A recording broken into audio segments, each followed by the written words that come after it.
कक्षा 10 के प्रिय छात्रों नमस्कार। मैं डॉक्टर विद्यानिधि आचार्य आपके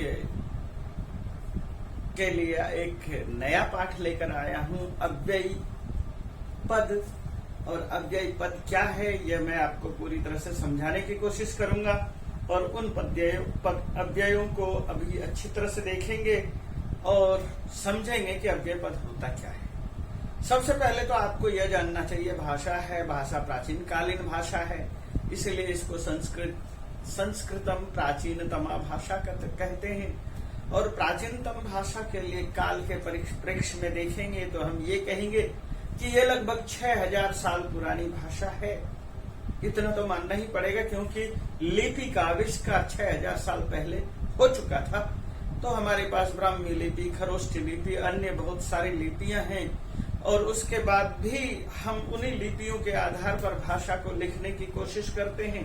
जैसे आप हिंदी, संस्कृत लिखते हैं, देवनागरी भाषा में लिखते हैं और भी इसके साथ साथ अनेक भाषा देवनागरी भाषा में लिखते हैं। तो मैं आपके सामने उन्हीं सारी भाषा के अंदर जितने भी शब्द होते हैं, लगभग करोड़ों की संख्या में शब्द होते हैं, या आप ये कह लो कम से कम लाखों की संख्या में भी शब्द मानकर चलेंगे, तो उन शब्दों का वर्गीकरण किया है नाम, आख्यात, उपसर्ग, निपात। इस चार के माध्यम से इन्हीं चारों को हमने यदि हिंदी भाषा में देखा है तो हिंदी भाषा में कहते हैं संज्ञा, सर्वनाम, विशेषण, क्रिया, क्रिया विशेषण और संबंध बोधक, समुच्चय बोधक, विस्मयादि बोधक। इस तरह से हमने सब शब्दों का वर्गीकरण किया है। इसी स्टाइल में इंग्लिश में भी शब्दों का वर्गीकरण है और आप सब जानते हैं।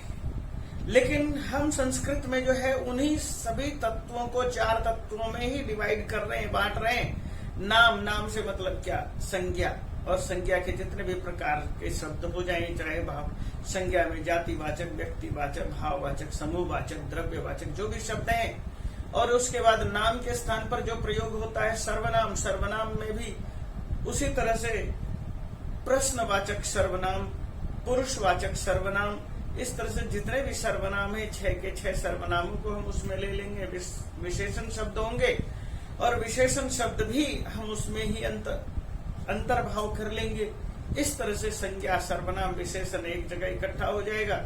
क्रिया, क्रिया को भी, क्रिया के लिए एक अलग पहचान है। हमने यहाँ पर सबसे पहले हमने जैसे नाम कहा तो नाम में हमने कहा संज्ञा,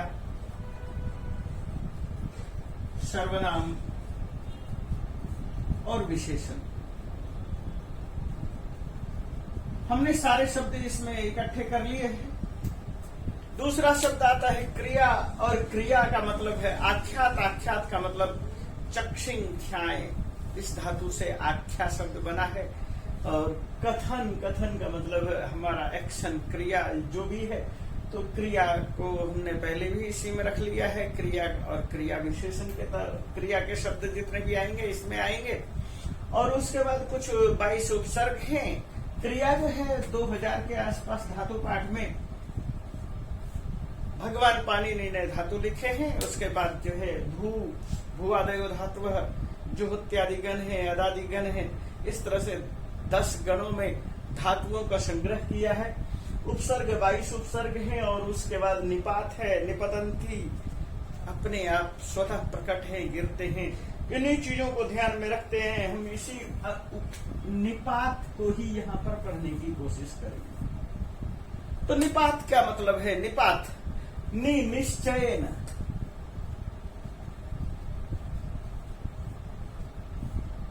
येषाम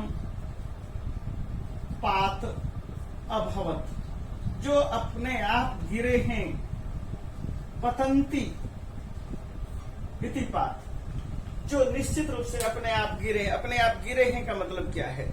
आपको गिरे हैं से तात्पर्य ये नहीं सोचना चाहिए कि आकाश से कहीं से गिर पड़े।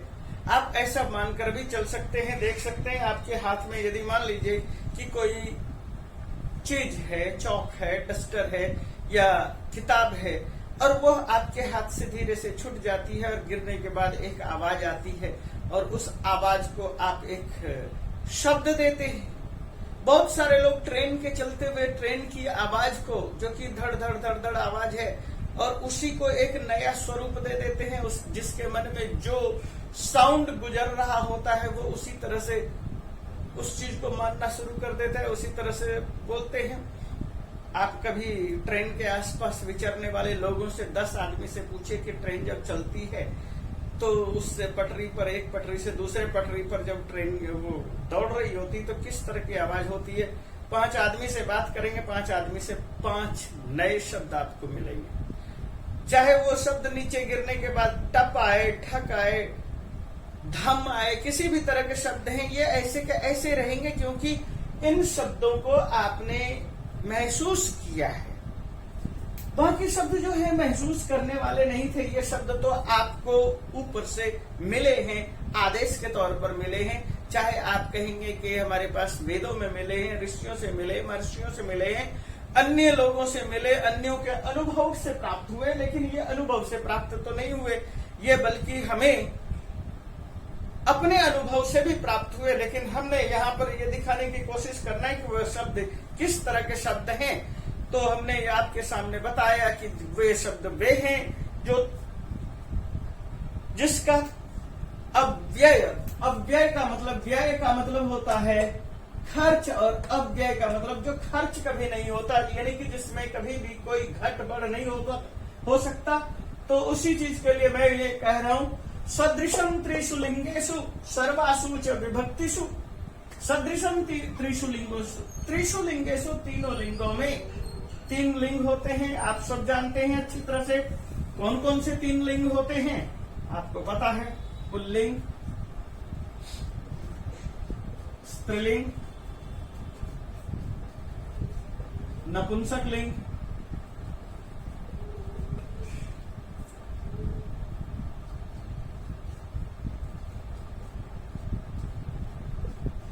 ये 3 लिंग कह दिया। सदृशम त्रिषु लिंगेषु, तीनों लिंगों में, सर्वासु च विभक्तिषु, और सारी विभक्तियां क्या हैं, प्रथमा से लेकर के सप्तमी तक, ये 7 विभक्तियां हो गई। और आगे कहता है वचनेषु च सर्वेषु, और सारे वचनों में, वचन कितने हैं, 3 वचन हैं, एक वचन, द्विवचन और बहुवचन। तो मुझे ये बताना पड़ेगा कि ये विभक्तियां कौन कौन सी है। प्रथमा, द्वितीया, तृतीया, चतुर्थी, पंचमी, षष्ठी, सप्तमी, ये विभक्तियां हैं। प्रथमा और संबोधन एक ही होता है। तो हमारे सामने ये जितने भी चीजें होगी, लिंग के आधार पर, वचन के आधार पर, नाम में होंगे, आख्यात में होंगे, और उपसर्ग तो हम शब्दों के प्रारंभ में उपसर्ग का प्रयोग करते हैं, उसके बाद का शब्द से या क्रिया से जुड़ करके बन जाते हैं। तो जिनका इनमें विभाजन हो, जिनका इनके अंदर क्या कहते हैं बदलाव आता है, तो वह ये होते हैं। जिसका बदलाव नहीं आता वो अव्यय होते हैं। इसलिए कहा सर्वेषु च वचनेषु, सभी वचनों में, यन न वेति, जो नहीं घटता बढ़ता, तद अव्ययम, उसको अव्यय कहते हैं। तत्पदम अव्ययम कथ्यते, वह उस पद को अव्यय कहते हैं। यस्मिन्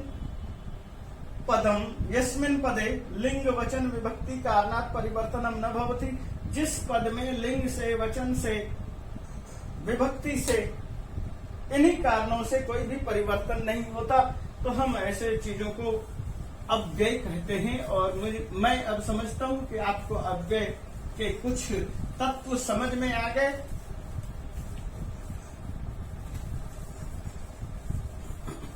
तो वे अव्यय कौन कौन से हैं, मैं उन अव्ययों को थोड़ा सा जो है ये बताने की कोशिश करता हूं। सारे अव्ययों को भी बांट दें यदि, तो स्थानवाचक,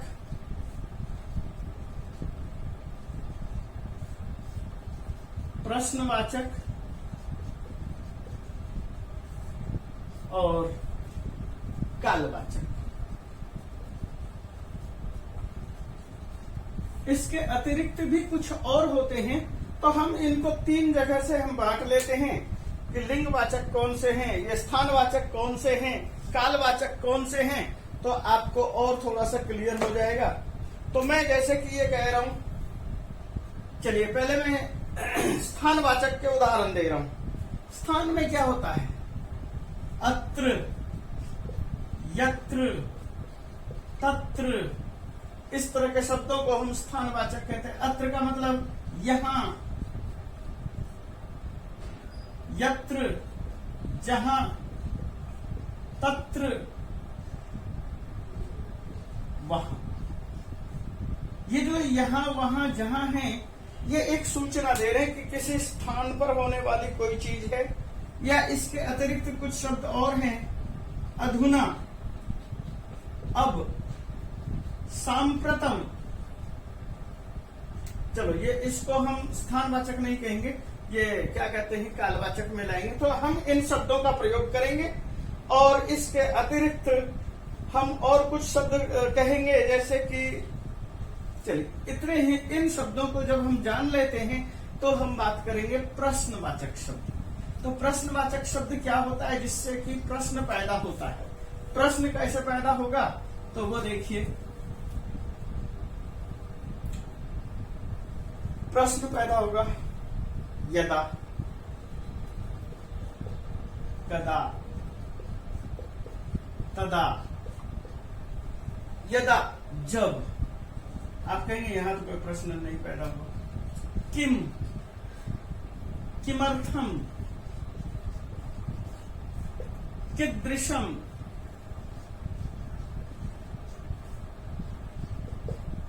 कीदृशी,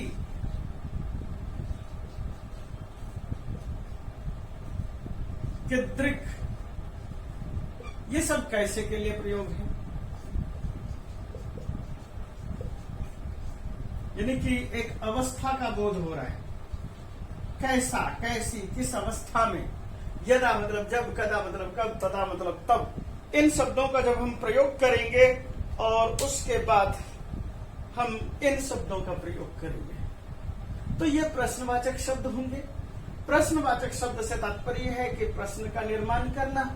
और उसके बाद हम कालवाचक शब्दों की तरफ बढ़ते हैं। वो कालवाचक शब्द क्या हैं? तो वो शब्द हैं समय का की जिससे सूचना मिलती है, पूरा, पहले, अधुना, अब, सांप्रतम। ये भी अब का पर्यायवाची शब्द है। और स्वः, ह्यः, स्व मतलब कल, फ्यूचर में, ह्यः पास्ट में, कल, अद्य। इस तरह के शब्दों का हम यहाँ पर प्रयोग करेंगे और इन शब्दों के साथ ही हम इनके अर्थ को भी, जैसे कि मैंने बताया, पूरा, पहले, अधुना, अब, स्व, ये अद्य का मतलब आज, सांप्रतम का भी मतलब आज, अब, स्व का मतलब कल, फ्यूचर में, और ह्यः का मतलब कल, पास्ट टेंस में। जब हम इस तरह से शब्दों का प्रयोग करेंगे, इसके अतिरिक्त कुछ ऐसे शब्द हैं जिसको कि हम कहीं पर भी प्रयोग कर सकते हैं, तो इसको हम क्या कहेंगे? प्रकीर्ण, बिखरे हुए, फैले हुए। और प्रकीर्ण,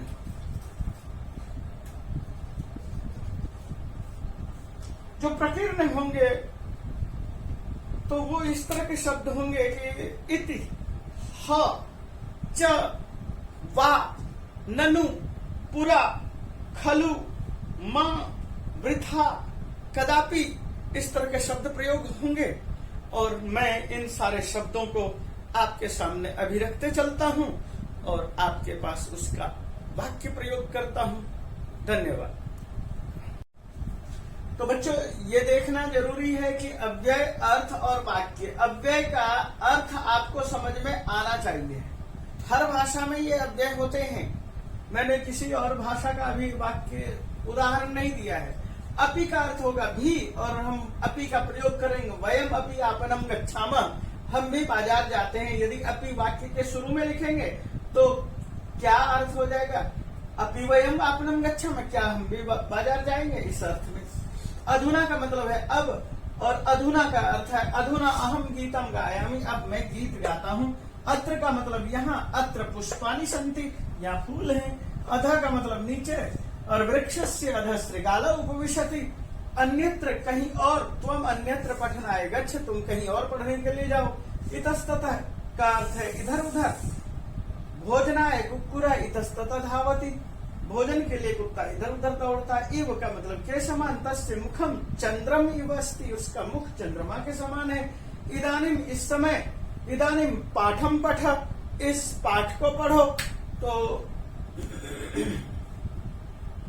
तो उसके बाद ये देखिए कि इह का अर्थ है यहाँ, तब पुस्तकम इह अस्ति, तुम्हारी पुस्तक यहाँ है। ये हमने ये बना दिया है। इति ऐसा ऐसा, स अवदत अहम आगच्छामि इति, मैं आता हूँ। उच्च जोर से उच्च ही, माँ वद, ये माँ भी एक अव्यय पद है। एव मतलब ही, रमेश एव कार्यम करिष्यति, रमेश ही काम करेगा। कदा मतलब कब, त्वम कदा विद्यालयम गच्छसि, ये प्रश्न किया गया है। और तदा मतलब तब, यदा वर्षा भवति, जब वर्षा होती है, तदा मंडूकाः वदन्ति, तब मेढक बोलते हैं। और इसके बाद देखो फिर यहाँ पर यदा का दोबारा प्रयोग किया, जब यदा घंटिका वादनम भवति, जब घंटी बजती है, तदा तब छात्रा प्लायन्ते, तब छात्र भागना शुरू कर देते हैं। कुतः कहाँ से, कुतः आगच्छसि, कहाँ से आ रहे हो। कुत्र कहाँ, कुत्र अस्ति तव पुस्तकम, तुम्हारी पुस्तक कहाँ है। और कदापि, कदापि का मतलब कभी भी, कदापि असत्यम मां वद, ये कदापि का भी प्रयोग है और असत्यम का भी प्रयोग है। तो इस तरह से हमने इन अव्ययों को आपके सामने रखा है। और भी अव्यय मैं आपके सामने रख रहा हूं, उसको देखो।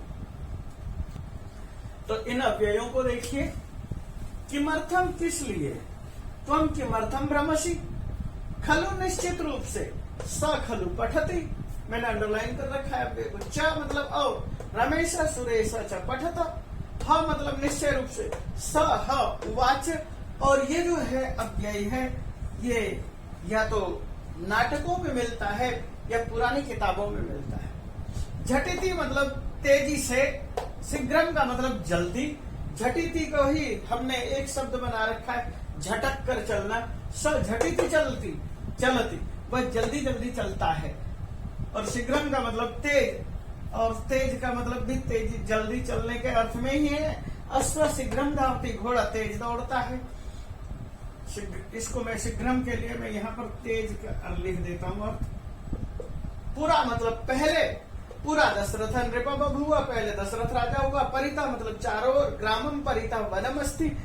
लोग इसमें षष्ठी विभक्ति का, पंचमी विभक्ति का भी प्रयोग कर देते हैं, लेकिन मैंने द्वितीय विभक्ति के आधार पर अभय समीपम अर्थ में परितः, अभितः, समया, निकषा, इस अर्थ के लिए द्वितीय विभक्ति का प्रयोग है। बहि मतलब बाहर, ग्रामात बहिर्मागच्छ, गांव से बाहर मत जा।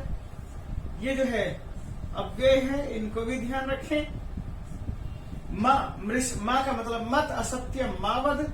मृषा मतलब झूठ, मृषावत भनति सा, स मृषा भनति, यानी वह झूठ बोलता है। और भी कुछ उदाहरणों को देखिए।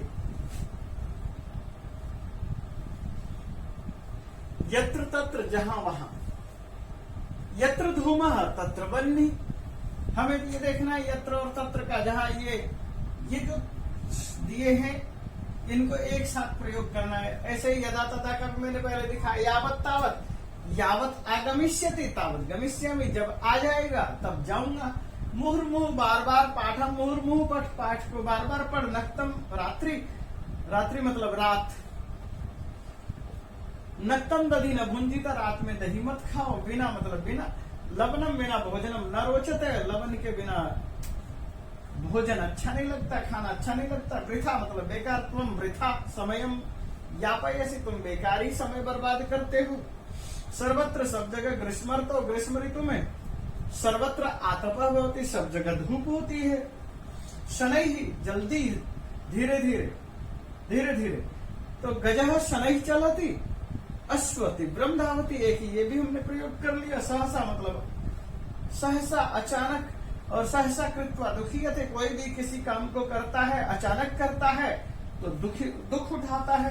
अद्य मतलब आज, अद्य का मतलब आज। अद्य सोमवार अस्ति, इसी तरह से हम स्व और ह्य को भी देख लेते हैं इसी के साथ। ये है लिख रहा हूं स्व ह्य। स्व परीक्षा, भविष्यति कल परीक्षा होगी। ह्य कल, ये पास्ट टेंस में होगा। ह्यः रविवारः आसीत्।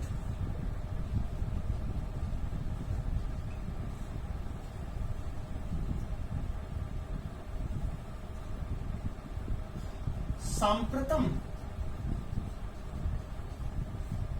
अब,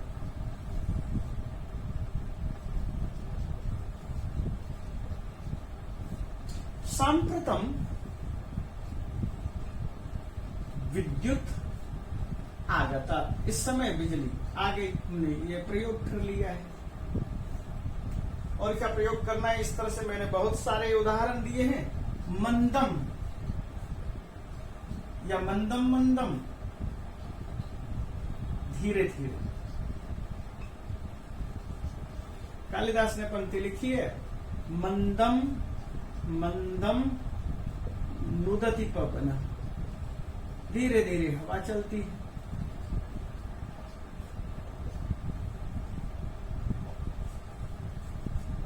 और क्या लिख सकते हैं, तुष्णिम चुप। त्वम अद्य तुष्णिम तिष्ठ।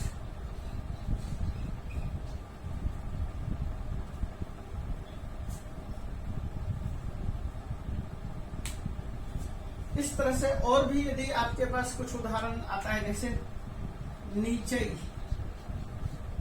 ऊपरी, नीचे, हमने अध लिखा था पहले, अब नीचे लिख दिया और ऊपर। वृक्षस्य नीचे,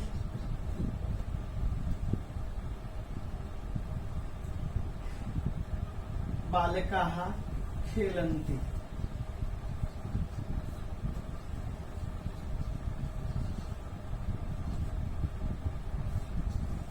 उपरि, वृक्षस्य उपरि चटकाः